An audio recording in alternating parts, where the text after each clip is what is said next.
our main investment-wise is Сайн байцгааны хүн төлөвчтэй. Тэрийн дефактоны төлөвийн зочноор бид хүчтэй болж чадах уу?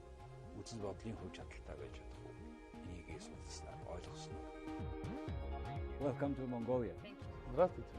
Зүрхийг ингээд зогсоогоо тэрийг задлаа тэрэн дээр ажилладаг хүн бодвол хүний амьдралын үндснийг өөрөөр хардаг байх л да. Та юу гэж бодож байна тухай? Нэгдүгээр Монгол улсын тэтгэврийн сан хаа байна? Энэ улсын төр засаг нь өөрийнхөө төрийн имчилгээний системд итгэхгүй юм бол яаж энэ хүмүүсийн ажлыг хийх юм бэ? Тийм учраас манай иргэдийн энэ хяналтыг хийх ёстой байлээ.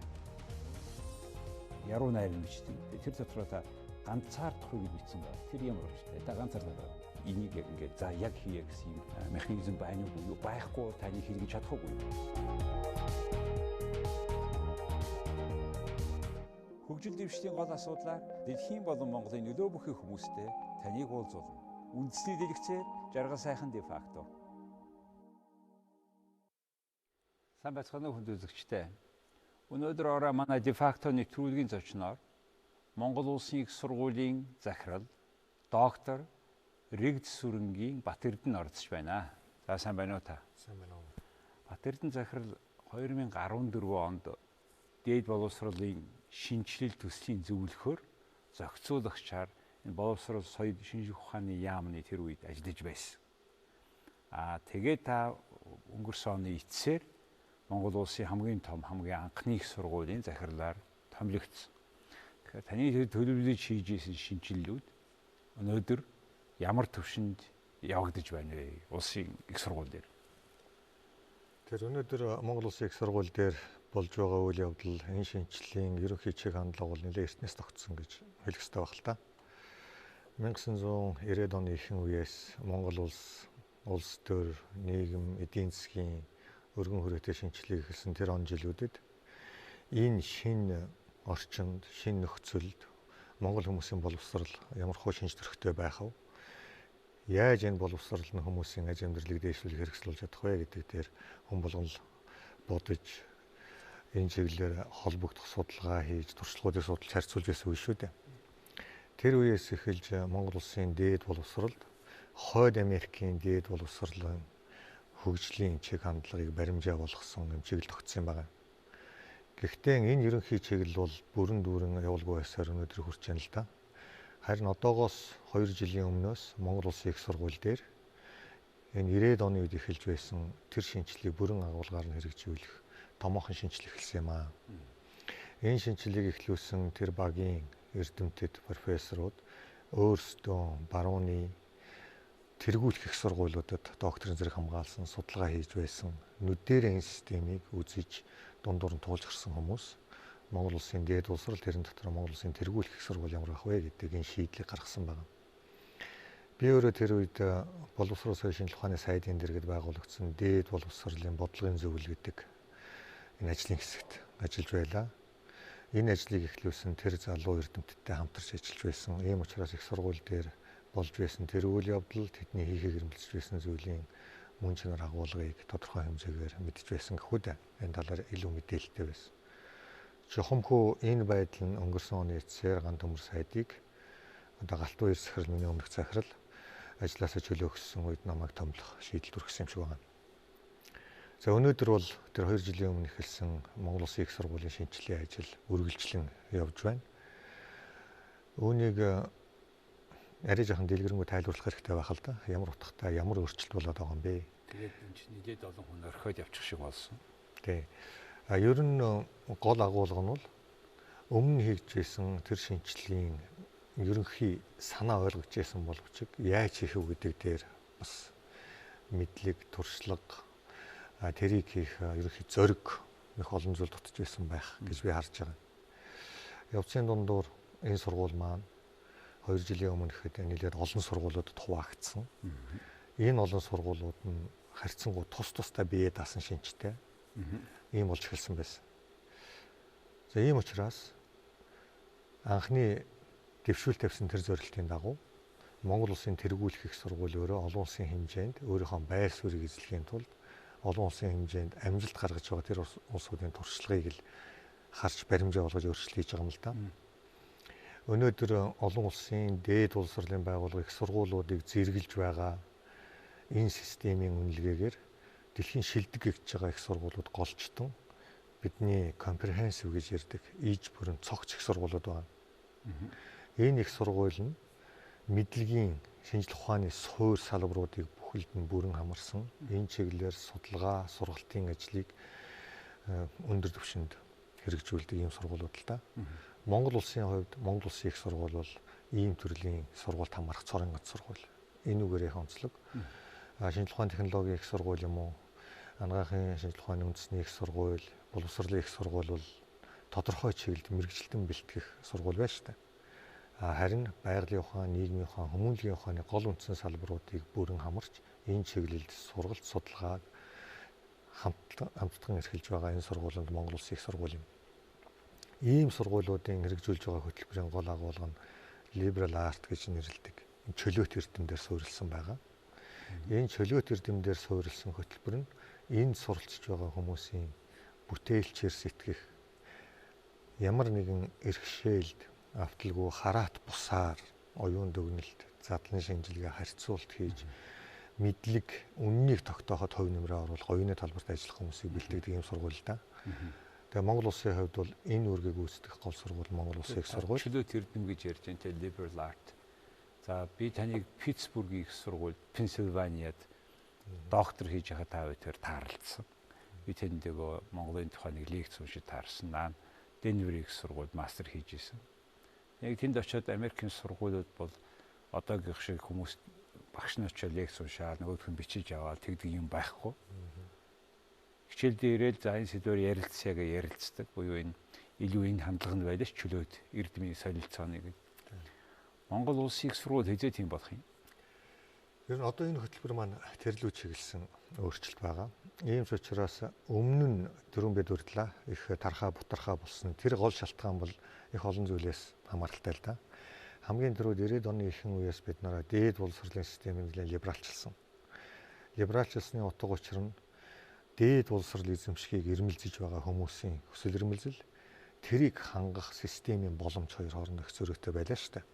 Ерөнхий боловсролын сургууль төгссөн хүүхдүүдийн 10 гаруй хувь дээд сургуульд дэвшиж сурдаг. Бусд нь бол сурах гэсэн ч тийм сургах орон зай боломж байсангүй. Энэ нөрөө цаанаас төлөвлөгөөнд захирагдсан ийм систем.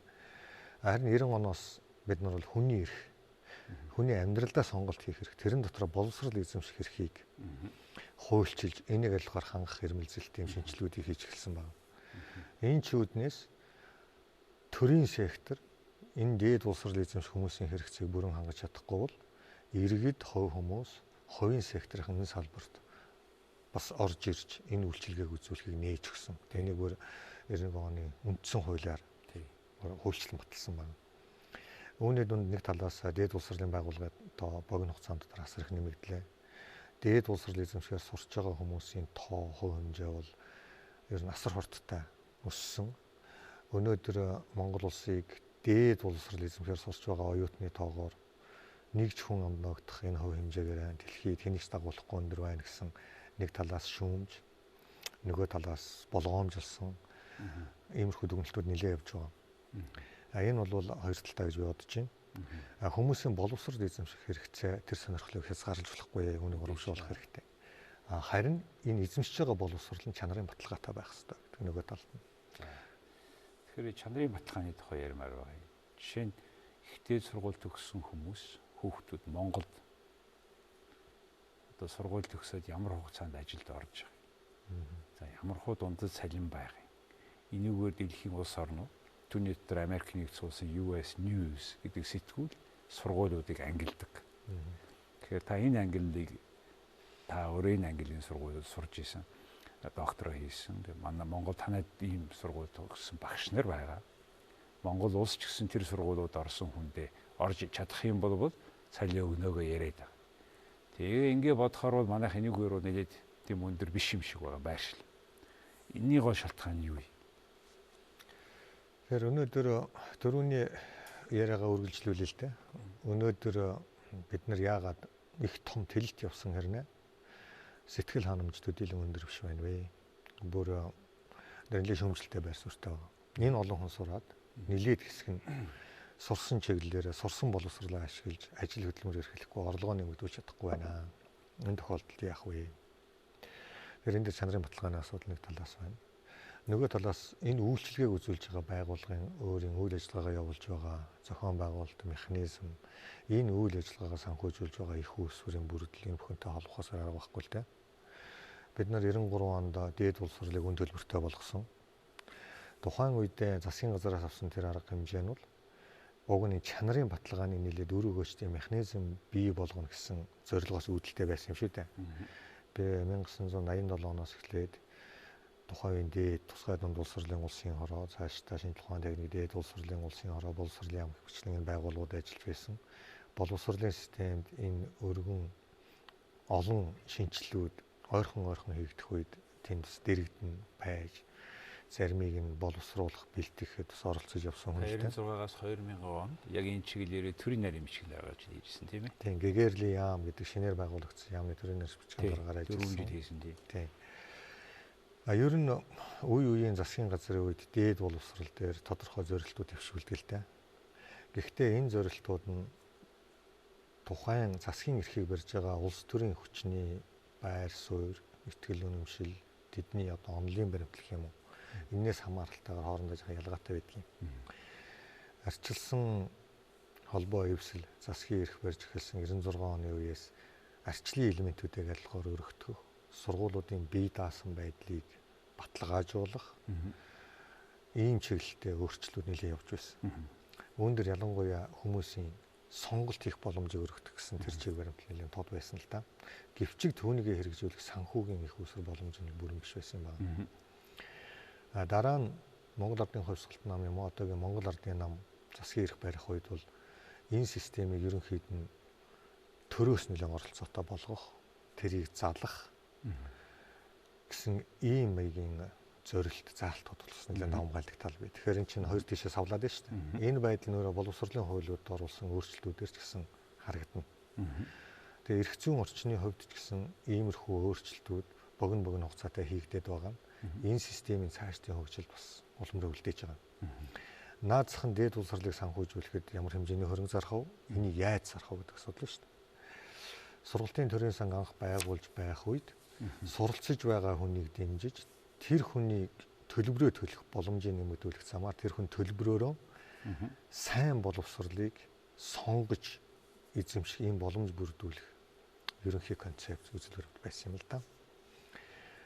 Гэтэл хэсэг хугацааны дараа энэ ерөөсөө сургууль өөрөө оюутандаа үзүүлэх үйлчилгээг өөрөө бие даад сайжруулад сайн чанартай хөтөлбөртэй болчихоор энэ 80-нд чанарын сайжрал хүргэнэ гэсэн бас нэг юм ихтгэл үнэмшилтээр нөгөө талдаа гарчиж байгаа. Ялангуяа Монгол Улсын их сургуулийн хувьд бол энэ бусад дээд боловсролын байгууллагаас өөрийнхөө чигүүргийн хувьд ч нийгэм дотор эзэлж байгаа.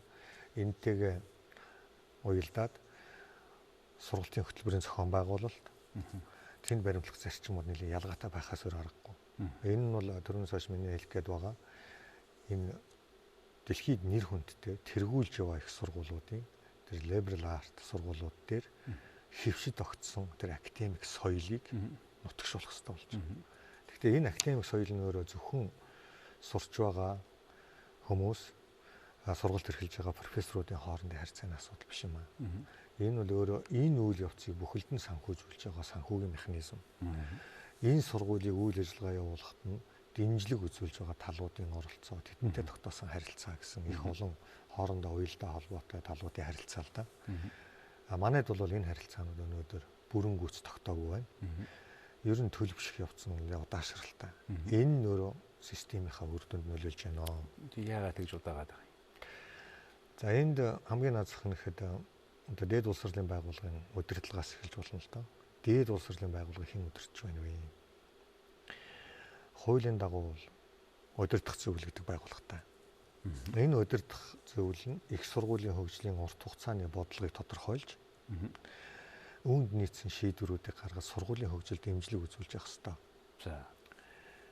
Гэвчиг энэ удирдах зөвлөлийг 95 он дээд боловсролын хуулийг анх баталж байх үед анх тогтоосон тэр зарчим өнөөдөр хэвээр байгаа. Үүнд сургуулийг үүсгэн байгуулсан хүмүүс үүсгэн байгуулагч нь энэ сургуулийн талаар шийдвэр гаргахад давмгай хэрэгтэй байна. Өөрөөр хэлбэл тэр хүний томилсон хүмүүс өдөртөх зөвлөлийн бүрэлдэхүүнээ 51-ээс 60% бүрдүүлэх ёстой гэдээ хуульчилсан байна. За нөгөө талд нь бол энэ сургуулийн үйл ажиллагаанаас эрх ашиг нь хөндөгдөж тодорхой хэмжээгээр хамаарч байдаг тэр бүлгүүдийн төлөөлөл байх ёстой. Багш нар, оюутнууд, тэр сургуулийг төгссөн хүмүүс гэх мэтлэн. Гэхдээ л үүсгэн байгуулагч нь саналын олонхийг хянаж байгаа. Энэ тохиолдолд энэ сургуулийг байгуулсан хүмүүс, ажилуулж байгаа хүмүүс, тэр хүмүүсийн хүсэл сонирхол магадгүй эрх ашиг энэ сургуулийг жолоодж байна гэсэн үг л дээ. Тэгтэл ялангуяа Монгол Улсын их сургуулийн хувьд бол Монгол Улсын их сургуулиор Монголын нийт ард түмний төлөө мэдлэгийн хамгийн том институт болж ажиллах ёстой. Мэдлэгийн хамгийн том институт байхын тулд энэ мэдлэг бүтээж байгаа процесс нь өөрөө аль нэгэн ашиг сонирхлоос хамааралгүй, хараат ус, бүрэн бие даасан байдал нь хуульчлан хадгалагдах ёстой. Одоо тэгэхээр төрөөс хамгаалах нь байна шүү дээ. Үүсгэн байгуулах шиг утгаараа. Ийм учраас энэ байгууллагын удирдлагыг юуны юм хараат тусуулах хэрэгтэй. Нэг талаас энэ удирдах зөвлөлийг бүрдүүлж байгаа хүмүүс нь энэ Монголын одоо ард түмний гэж ярил тэр нийт олон нийтийн нийтлэг хөгжлийн эрх ашигыг илэрхийлэгч байх хэрэгтэй. Ястай тийм биш юм одоо. Өнөөдөр бол тийм байж чадахгүй гэж бодож байна. Яагаад гэвэл жишээлбэл төрийн өмчийн их сургуулиудыг сонгуулиар засгийн эрх авсан улс төрийн хүчний төлөөлөл засгийн газрын гишүүн томилж байна. Томилдог. Тийм. За тэгээ олон тохиолдолд надад бол бас тийм шийдвэр гарсан. Тийм. Үүний дүнд яаж яах вэ гэхээр тухайн улс төрийн хүчин тэр байгууллагын хөгжлийн талаар ботхоос гадна тэр улс төрийн хүчний бас тогтвортой эрх мэдлээ хэрэгжүүлж явах боломжийг бас хадгалах. Ийм эрх ашиг цаана давхар байна. Энэ нь бол тодорхой хэмжээгээр нөлөөлж байна. Өнөөдөр хэмжээний сургуулийн төлбөртэй холбоотой асуудал байна шүү дээ. Энийг удирдах зөвлөл тогтоож байгаа. За.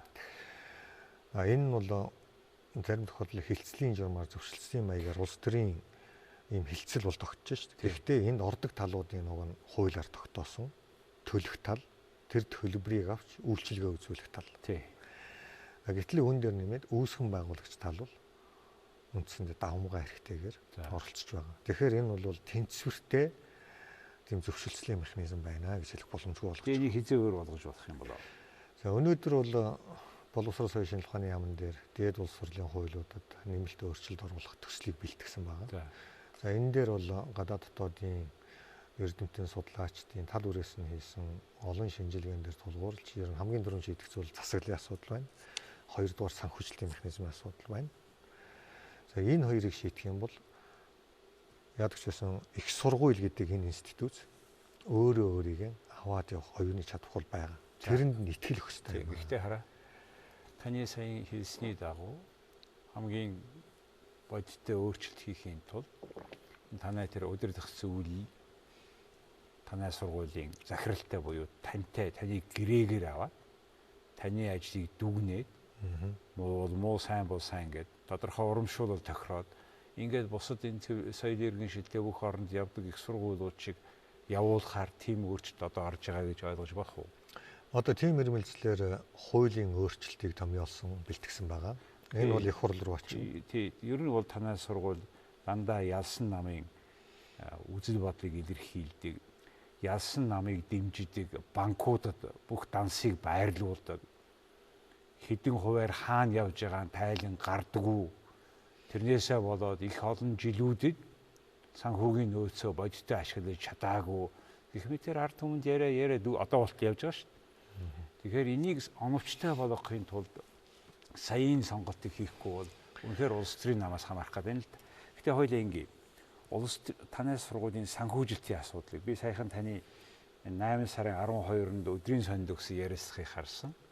Тэгээ тэр санхүүжилтийн одоо ингээд 50% анх гарсан боловч одоо улсаас оюутнуудаас авъя гэдэг ийм хэмжээнд бас байлгах гэдэг асуудлууд гарч байгаа тухай хоёлаа завсарлагын дараа энэ санхүүжилтийн тухай яриа тийм ээ. За.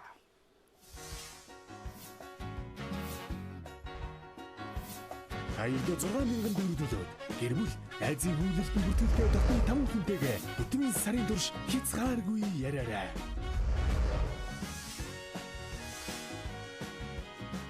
Mobicom.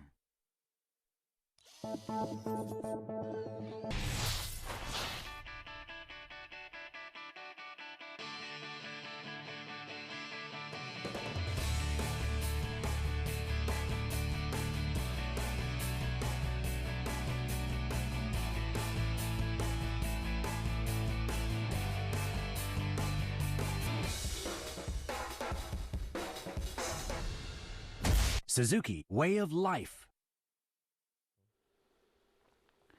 Батэрдэн захирлаа. Энэ жилийн их сургуулиудын зардлыг одоо таа ч гэсэн бусад том сургуулиуд 30 орчим хувиар нэмнэ. Өөр арга байхгүй байна гэж зарласан. Тэрний дараа танай хариуцсан сайд чинь үгүй би 10% нэмэх даалгавар өгнө гэж хэлсэн. Тэгээ одоо сүүлдээ явж ер нь хэдийн хувь та нар өсгчөөд байгаа юм бэ? Тэр сайдынхаа ямар явах юм уу? Та нарын хэлснээр явах юм уу? Тэгэхээр сургуулийн сургалтын төлбөрийн хэмжээг тогтоох эрх мэдэл хуулийн дагуу удирдах зөвлөлийн бүр ирэхэд хамаардаг асуудал та. За. Удирдах зөвлөлд бол сайдын томилсон сайдын өмнөөс тэр төлөөллийг хэрэгжүүлж байгаа бүрэлдэхүүн 51-аас 60% байгаа шүү дээ. Хуулийн дагуу. Тэгэхээр энэ хүмүүс бол сайдаас энэ шийдвэр гаргахад ямар хөө чиг барих вэ гэдэг дээр чиглэл авч орж ирээд тэгээ бусад талуудтай зөвшөлтсөй шийдвэр гаргаж байгаа юм л механизм ажиллаж байгаа юм л да. За энэ жилийн хувьд Монгол Улсын их сургууль дээр сургалтын төлбөрийн өөрчлөлтийг бол өмнө нь сурч байсан оюутнуудын дараа жил төрөх төлбөр дээр бид нар хамааруулж ойлгож байгаа. Энэ агуулгаар нь үзэх юм бол өнгөрсөн жил хэлсэн тэрнээс өмнө хэлсэн оюутнууд өнөөдөр үргэлж сурч байгаа оюутнуудын сургалтын төлбөр асуудал байна шүү дээ. Үүнийг бол 12% л өсгсөн. Нэг багц цагийн үнэлгээг. Харин энэ жил шинээр Монгол Улсын их сургууль хэлсэж байгаа оюутнуудын хувьд энэ бол төлбөрийн шинэ гэрээ байгуулж байгаа юм л да. Тэгэхээр шинээр гэрээ байгуулж байгаа учраас энэ шинэ гэрээг энэ сургуулийн үйл ажиллагааг явуулахад зайлшгүй шаардлагатай байгаа тэр зардлыг санхүүжүүлэх тооцоон дээр үндэслэж шинээр тогтоосон байна. Энэ нь бол өнгөрсөн жилийн шинээр хэлсэжсэн оюутнуудтай харьцуулах юм бол шинжлэх ухааны сургууль энэ нь бол байгалийн шинжлэх ухаан, нийгмийн шинжлэх ухаан, хүмүүлийн шинжлэх ухааны гол үндсэн хөтөлбөрүүд байдаг сургууль. Хэрэглээний шинжлэх ухааны сургууль дээр 30%. За харьцангуй өнөөдөр маш олноороо хүмүүс сонирхож байгаа. Өршөлдөөн ихтэй байдаг.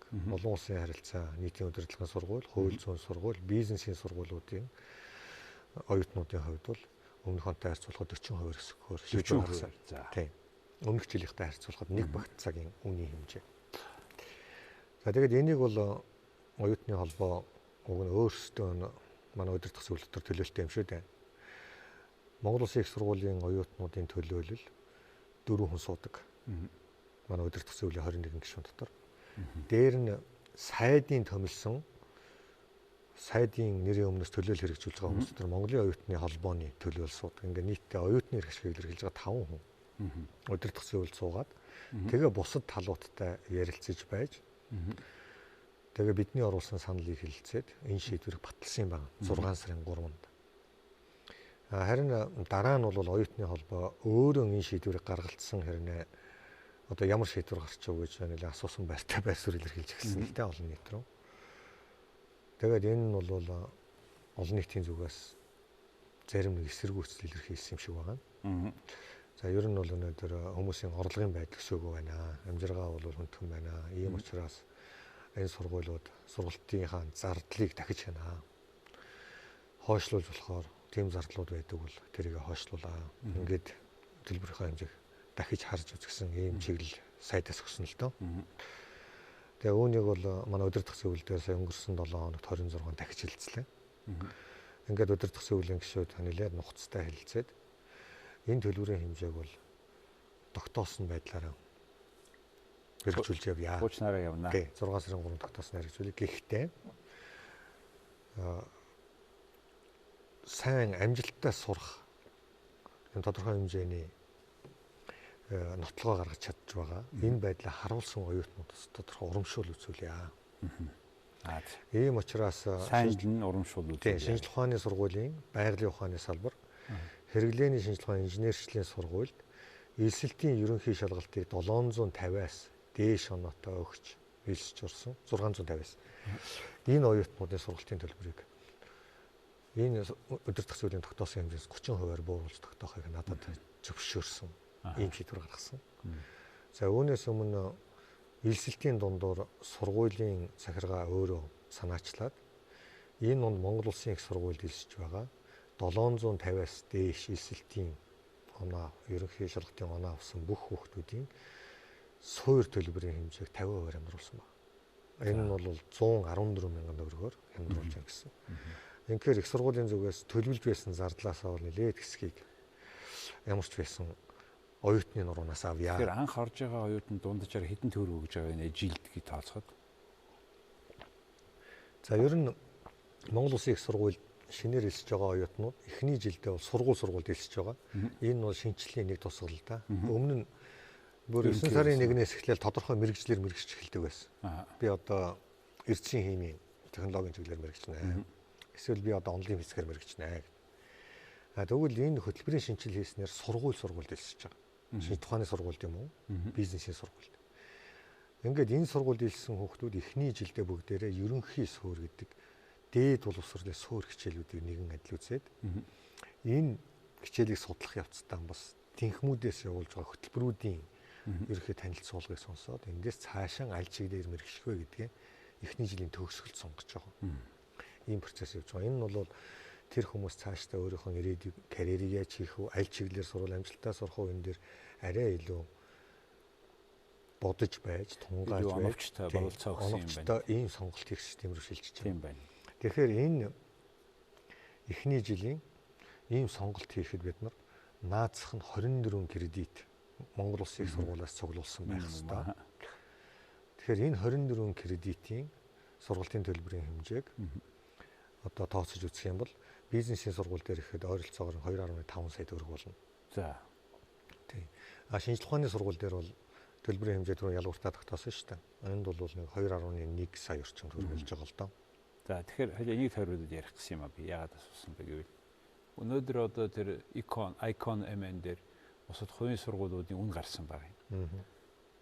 Одоо 2.5 сая төгрөг гэдвэл 1.2 мянган доллар шүү дээ өнөөгийн ханшаар. $1000. Гэтэл зарим дунд сургуулиудын цалин, дунд сургуулиудын төлбөр энэс 2 дахин байгаа юм л да. $24 мянган төлбөрийг тэр чадaltaй хүмүүсийн төлөөд орж ийн. Тэгэхээр за яг би хүмүүсийн чадварыг ярихгүйгээр ямар гэж бараг ямар үнэтэйгээр авч болж байгаа юм бэ? Ямар хэмжээний хэрэгцээ шаардлага байна вэ? Тэгээ та нар ямар бараг бас ямар үнээр өгөх гээд байгаа юм бэ? Энэ талаар та юу бодож явдаг юм бэ? Тэгэхээр өнөөдөр бид нар зардлаа бодиттой тооцох юм бол ер нь нэг кредитийн үнэлгээ 100 мянган төгрөгнөөс хямд байх ямар ч боломжгүй байна. Өнөөдөр энэ л нэлээд төгсөн үнэлгээ бол бизнесийн сургууль дээр байна л да. Нэг кредит нь 96 мянган төгрөг байна. Гэтэл шинжлэх ухааны сургууль дээр энэ 67 мянган төгрөг байх жишээтэй. Энэ хоорондоо нэлийн зөрүүтэй байна гэсэн үг. За өнөөдөр Монгол Улсын их сургуульд сүүлийн 10-аад жилд гадаадын маш нэр хүндтэй сургуулиуд докторийн зэрэг хамгаалсан 160 гаруй залуу профессорууд эргэж ирсэн байна.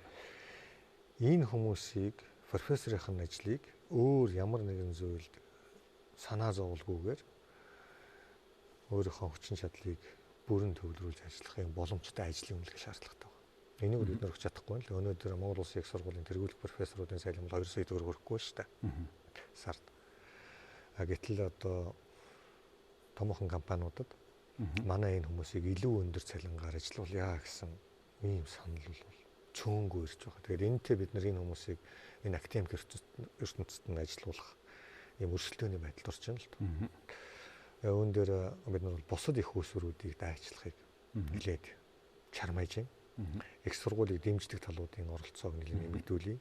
Их сургуульд ордог хандвийг тоо хэмжээний хувьд нэлээд өсгөе. Их сургууль дээр явдаг судалгааны ажлуудыг захиалгатай болгоё. За энд томоохон аж ахуй нэгжүүд, компаниудын зүгээс Монгол Улсын их сургуульд хандаж судалгааны захиалга ирүүлэхийн тулд Монгол Улсын их сургууль өөрөө юу хийх чадвартай юм бэ гэдгийг бас илтгэж ойлгох хэрэгтэй тийм. Ийм нэг хэрэгцээ байна. Яг өнөөдөр их сургууль дээр хийж байгаа судалгааны ажил бол бас энд бүрэн гүйцэд хариу өгөхөөр хэмжээнд төрж чадахгүй байна. Лабораторийн нөхцөл. Сургууль дээр ерөнхийдөө тогтсон судалгааны соёл. Би бол энэ соёл гэдэг үгийг их онцолж ярих шаардлагатай гэж боддгийн. Өнөөдөр хувийн секторч бай, ер нь нийгэм үнэн бодиттой мэдлэгийг хүлээж авъя гэвэл үүн дээр ажиллаж байгаа хүмүүс нь энэ судалгаа шинжилгээний ажилдаа хараа тусаар хандах хэрэгтэй. Хүний захиалгатай үр дүн гаргаж өгдөг ажил байх юм бол энэ шинжилгээ ухаан биш болно шүү дээ. Тэгэхээр энэс ангидаа байхын тулд энэ судалгааны ажлыг яаж санхүүжүүлэх вэ гэдэг энэ асуудал өөрөө их чухал. Судалгааны ажил хийж байгаа хүмүүс өөрсдөө энэ шинжилгээ ухааны үннийг ямар нэгэн зүйлд нөлөөнд авталгүйгээр энийг байгагаар нь гаргаж чадах энийг одоо бас хийхгүй юу хийж. За энэ их сургуулийг судалгааны байгууллага болгох энэ үйл явц бол өөрөө нэлээд эхлэлийнхаа төвшөнд байна. Өнөөдөр Монгол Улсын их сургууль дээр ажиллаж байгаа профессоруудын цагийн ихэнх нь хичээл заахад зарцуулагдаж байна. Цаана судалгааны ажлын санхүүжүүлэх зардлын их усурыг бид нар хангалттай бүрдүүлж чадахгүй байна л да. Өнөөдөр Монгол Улсын их сургуулийн гэдэг юм уу бусад их сургуулиудын хийж байгаа судалгааны ажилд итгэж түүнийг захиалга бага байна. Дээр нь манай хувийн сектор өөрөө хэр зэрэг мэдлэг суурилсан, технологи суурилсан бизнес эрхэлж байна вэ гэдэг. Хараа инженериас уул уурхайн эрдэс баялагын унахаар зэрэг инженериас ихтэй харин хөдөө аж ахуй ярангуй тодорхой дотроо бас биотехнологийн чиглэлээр оролдоод таныхан дээр сүүн бүтээгдэхүүнийг бас нэг дэлхийн хэмжээнд хүргэх гээд Монголын органик бүтээгдэхүүнийг ашиглах тухай судалгаа хийгээд яригдаад байгаа юм биш үү сүүлийн үед. За энд бол баг зэрэг судалгааны ажил эхэлж байна. Одоо махны үйлдвэрлэлийн чиглэлээр эсвэл эмийн үйлдвэрлэлийн чиглэлийн компаниуд, барилгын компаниуд их сургууль руу хандаж судалгаа хийх ийм захиалга бол бага боловч нэмж байна. Гэхдээ энэ бол энэ судалгааны ажлыг цаашид урт хугацаанд тогтвортой явуулах хэмжээнд томоохон захиалга хараахан ирээгүй байна. Их сургууль ч өөрөө ийм төрлийн судалгааны ажлыг явуулах чадвартай гэдгээ бас бүрэн гүйцэд нотолж чадаагүй байна. Чадвартай. Энэ чадвар суух хэрэгтэй. Өнөөдөр бол судлаачид маань судалгааныхаа ажлын дөнгөж ихний гараан дээрээ байна. Тэгэхээр таны их сургуулийн нийт орлогын 50% нь улсын төсвөөс гэж ойлгож байгаа. За 30-40% нь энэ оюутнуудынхаа төлбөрөөс. Хэдэн хувийн нь R&D буюу судалгаанаас эсвэл хандиваас бүрдэж байна вэ? Ер нь нийт зарлага орлогоо тооцох юм бол Монгол Улсын их сургуулийн орлогын бүрдэлд бол сургалтын төлбөр өндөр хувьтай хэвээрээ байгаа. Энэ бол өнөөдрийн байдлаар 60 гаруй хувьтай байна. Энийг бид нэр эх он гэхэд 51%-аас хэтрэхгүй болгохоор зорилт тавьж байгаа л да. Өн хувь хэмжээнд яаж өрхөг хамгийн түрүүнд судалгааны ажлын захиалга авах энэ боломжоо нэмэгдүүлэх ёстой. Нийтдээ захиалгатай судалгааны ажлын санхүүжилт бол манай нийт санхүүжилтийн ойролцоогоор нэг 20-оос 25%-ийг л эзэлж байна л да. Бас ч муугүй юм байна шүү. Цаад хэсэг нь бол сүүлийн жилүүдэд ялангуяа засгийн газраас боловсрол соёлын шинжилгээ ухааны яамнаас оруулсан шууд хөрөнгө оруулалт байна. Ер нь сүүлийн 2-3 жилээс өмнө бол 90 оноос хойш их сургуулиудад ийм хөрөнгө оруулалт хийгдэггүй зогссон байсан. Төсвөөс оруулсан юм ба шүү дээ. Тий. 20-30%. За. Танайх энэ жилээс нэлээд тийм төсвөөс тийм тэр лабораторийг сайжруулах онц дээр ямар шинэ лаборатори байгуулав? За өнөөдөр бол хамгийн сүүлд бид нэр Азийн хөгжлийн банкны дээд улсрын шинжилт төсөл гэж байгаа. Зээл. Энэ бол зээлийн төсөл. Энэ төсөл 2012 онд эхэлсэн. Гэхдээ энэ төслийн хэрэгжилт бол нэлээд удаашралтай явж байгаа. Харин өнгөрсөн онд нэлээд томоохон худалдан авалтууд хийж 4 том их сургуульд лабораториуд байгуулсан. Үүний нэг нь Монгол Улсын их сургуульд 10 лаборатори байгуулсан. Энэ 10 лаборатори нэлээд хэсэг нь бол электроник, сэргээгт хэрчим хүч, за тэгээд биолог, биохим, экологийн чиглэлийн лабораториуд байна. За дараагийн худалдан авалт Монгол Улсын их сургууль дээр нэлээд олон улсын хэмжээний судалгаа явуулах, ийм боломж бүрдүүлэх лазерын иж бүрэн лаборатори байгуулахаар захиалга хийж байгаа. Энэ бол боловсрол соёлын шинжилгээ ухааны яамн дээр бол ийм төрлийн лаборатори их сургууль дээр байгуулахыг үндсэнд нь зөвшөөрсөн, дэмжсэн. За тэгээ сүүлийн үед энэ их сургуулиуд дээр байгуулагдж байгаа лаборатори өмнөх үеийнхээс ялгаатай нийт их сургуулиуд тэгээд эрдэм шинжилгээний байгууллагууд нээлттэй лабораториуд байх юм. Энэ лабораториуд дээр зөвхөн Монгол Улсын их сургуулийн 1-2 дээр лабораторийг хариуцж байгаа эрдэмтэн биш. Монголын аль ч судлаач туршилтаа тавьж хэмжилтээ хийхэд нээлттэй байх юм байна. Тэгэхээр таашид одоо бид энэ Монгол Улсын эдийн засгийг зөвхөн уул уурхайгаас биш бусад салбараас хамаарсан, солонгожуулсан тийм салбарыг бий болгоё. Ялангуяа тэр салбар нь өрсөлдөх чадвартай байх хэн зүйтэй. Тэгээ энэ чиглэлээр харахад одоо ингээд та их сургуулийн ийм том армийг авж байгаа хүний хувьд Монгол улсын өрсөлдөх чадварыг аль нэг салбарт бий болгоход ийм өрсөлдөөн дотор тэр судалгаа, шинжилгээний ажил онцгой чухлаа гэж ярьдаг. Энэ талаасаа юу аль салбарыг харж инийг нөгөө талаасаа танах юу хийж болох вэ? Өнөөдөр Монгол Улсын их сургууль дээр ажиллаж байгаа эрдэмтдийн бүтээлийг олон улсын хэмжээнд хэр зэрэг хүлээн зөвшөөрөж байна гэдгээр нь үнэлэх ёстой л доо. Ер нь судалгааны ажлын үр дүн үнэлдэг жишг нь тэр шүү дээ. Энэ дүнгээр авч үзэх юм бол өнөөдөр Монгол Улсын их сургуулийн багш нарын олон улсын нэр хүндтэй мэрэгжлийн сэтгүүлүүдэд нийтлэгдсэн, ишлэгдсэн энэ бүтээлийн тоо шинжлэх ухааны академийн нийт хүрээлэнгийн эрдэмтэн судлаачдынхаас тооны хувьд бол давсан байна. За үүн дотор ялангуяа манай биолог, эколог, химийн чиглэлээр ажиллаж байгаа судлаачдын бүтээл нэлээд олноороо олон улсын сэтгүүлүүд твлэгдсэн байна. Тэгээ энэ бол өсөлт нь өөрөө сүүлийн жилүүдэд нэлээд огцом хурдтай өсөж байгаа. Энэ нь Монгол Улсын их сургуулийн эрдэм шинжилгээний потенциал хэр хурдан бэхжиж байна вэ гэдгийг илэрхийлэх юм л да. За энд бол харин бид нар цаашаа хөрөнгө оруулах юм бол энэ бүтээлийн тоо нэмэгдэх, шансаа нь өндөршөх.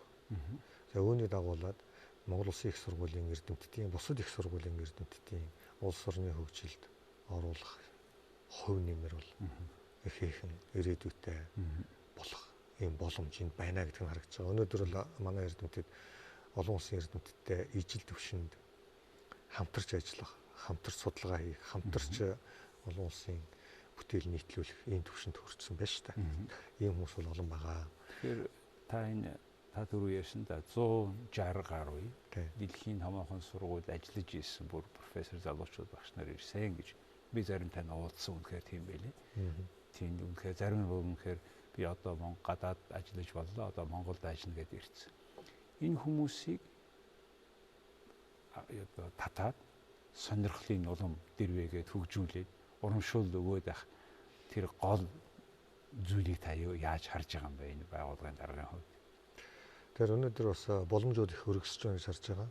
Хэдийгээр зарим хүмүүс улс орны эдийн засгийн байдал нэлээд хямралтай юм байна гэж байгаа боловч энэ өөр бас их олон боломжуудыг нээж байна л да. Энэ тохиолдолд компаниуд, аж ахуйн нэгжүүдийн зүгээс өөрийнхөө бизнесийн байр суурийг баттгах гол үндсэн их сурвалж нь шинэ мэдлэг, технологиг нутагшуулах. Энэгээр өрсөлдөх чадвараа нэмэгдүүлэх гэж харах нь нэмэгдэж ах шиг байна. Энэ утгаараа эрдэм шинжилгээний байгууллагад хандах, тэдний үйлчилгээг авах, тэнд захиалгад ажил хийхин сонирхол өсөж байна. Ер нь ийм үед хүмүүсээс сурах энэ хэрэгцээ нь өсөж байгаа. Тэгэхээр энд л хариу үйлчлэл үзүүлэх чадвартай хөтөлбөрүүдийг бий болгох, энэ төслүүдийг хүлээж авч хэрэгжүүлэх, итгэлийг төрүүлэх нь бол их сургуулийн үндсэн үүрэг байна. Энэ дээр бол бид нэр өөрсдийгөө танилцуулах, энэ итгэлцлийг бий болгоход бол их сургуулийн удирдлага өөрийнхөө үүргийг харж байна л да. Оюу толгоогоос эхлээд өнөөдөр томоохон компаниудад өөрийнхөө сургуулийн эрдэмтдийн хийж байгаа ажлын үр дүн юу хийж чадах вэ? Ямар хэмжээнд хийж чадах вэ? Ямар хугацаанд хийж чадах вэ? Энийг хийж чадах бүрэлдэхүүний одоо мэрэгшил, чадамжийн талаар юм танилцуулах ажлууд бол нэлээд эрчимтэй юмнаа. Тэгэхээр энэ хүмүүсийг хийсэн бүтээсэн зүйлээс нь хамаарат бас хийснийх нь хэмжээгээр гайгүй процентаар хамаараас урамшуулах, бас орлоготой байлгах нэг тийм юм бүтээсэн, тийм үнцнийг бий болгосон бол тэр баг нь тэр багш нь авахар тийм санхүүгийн эрхчлүүд танд бий юу? За энийг бол их сургууль дээр бий болгосон байгаа. Өнөөдөр ер нь бол саяхан болтлоо ихтэй сургуулийн эрдэмтэд голчлон хуваараа дангаараа ийм гэрээт ажлууд хийх нь их байл л да. Сүүлийн жилүүдэд энийг сургуулаараа дамжуулж хийх нь бол нэмэгдэж байна. Энэ тохиолдолд энэ судлаачдын судлаачийн хувьд ирэх ашигын сургууль хамгаалах ийм бүтц бий болж. Тэрнээс гадна гэрээ хэлцэл байгууллагаас эхлээд техникийн шинжтэй олон ажлууд дээр тэр профессоруудын хүчийг барахгүйгээр үйлчлэгээ үзүүлэх ийм бүтц сургуулиуд дээр бий болох хэрэгтэй. Ийм ч учраас их сургуулиуд технологи дамжуулах төвүүд байгуулж эхэлж байна л да. Та нөгөө сургуулиудын шинэ хотхон гэд хизээ нөхөх гэж. За энэ кластер их сургуулийн хотхон байгуулах нь бол бас яаж байгуулсан, энэ нөрөө байршлаа хэр зөв болов? Үүнийг хамгийн гол нь энэ судалгааны ажлын үр дүн хэрэглэх талуудтай хэрхэн холбож чадав гэдгээс хувь зүйн хамаарч ах шиг байна л да. Өмнөх олон кластеруудын туршлагыг харах юм бол зарим нь амжилттай, зарим нь бол үндсэндээ амжилт муутай унтарсан байдалтай. Тэгэхээр энийг хөтлөх гол хөдөлгөгч нь захиалга. Тэнд боловсруулж байгаа мэдлэгийг, технологиг ашиглах сонирхол, эрмэлзэл байх хэрэгтэй. Тэгэхээр ийм холбоос яаж бүрдэж байна гэдгээс л харж байгаа. Энэ утгаараа бол хамгийн түрүүнд ийм хавсраг хэрэглээний үр дүн гаргадаг сургуулиуд бол тийм кластер хэлбэрт орох нь эхний ээлж юм шиг байна. Тэгээд тэр багнуур руу нүүн гэж байгаа ямар шинжлэх ухааны технологийн их сургуулийн зарим салбарууд багнуурт байгаа тэр үйлдвэрлэлийн хөгжлийн төлөв хэтийн ирээдүйтэй нэлээд уялдсан тэр чиглэлүүдэд тийш нь аваачих ийм чиглэл нэлээд яригдчих шиг байна. Монгол Улсын их сургуулийн хувьд бол би түрүүн ажиллалаа шүү дээ. Энэ бол суур шинжлэх ухаан дээр тулгуурласан ийм институц. Энэ агуулгаараа бол өнөөдөртөө яг хэрэглээний мэдлэг бүтээдэг тэр хэсэг нь харьцангуй бага байна. Тэгээд ч яг өнөөдрийн байршил нь бол бас улсын нийслэлийг оюуны төв болохын хувьд Монгол Улсын их сургуулийн хувь нэмэр оруулж байгаа ийм институтээс одоогийн байрал дээр бэгч учиртай гэсэн юм байр суурьтай байгаа байр суурь юм байна. За мэдээж энэ айгүй том асуудал таны хариуцж байгаа хамгийн том их сургууль асуудал үнэхээр хязгааргүй их байгаа. Гэхдээ энийг юу ч гэсэн урагшаа явах шийдэх гэдэг ийм мэдлэгтэй боловсролтой хүмүүс ингээд хийгээд явж байгаад хүмүүс баяртай байгаа. Та өнөөдөр манай нэвтрүүлэгт ороод энийг зарим асуудлыг ямар хуу сорилууд байгаа тухай хуваалцсан талархаж байна. Тэгээд танд танай хамт олон амжилт хүсье. За баярлалаа. Ярилцах боломж олгосныг талархаж байна. Хүнд үзэгчдээ өнөөдөр манай Дефакто нэвтрүүлгийн зочноор Монгол Улсын их сургуулийн захирал доктор Бат Эрдэнэ оролцлоо. Их баярлалаа.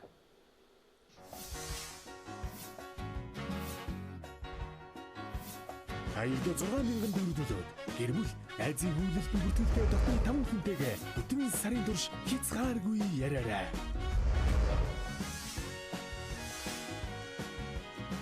Mobicom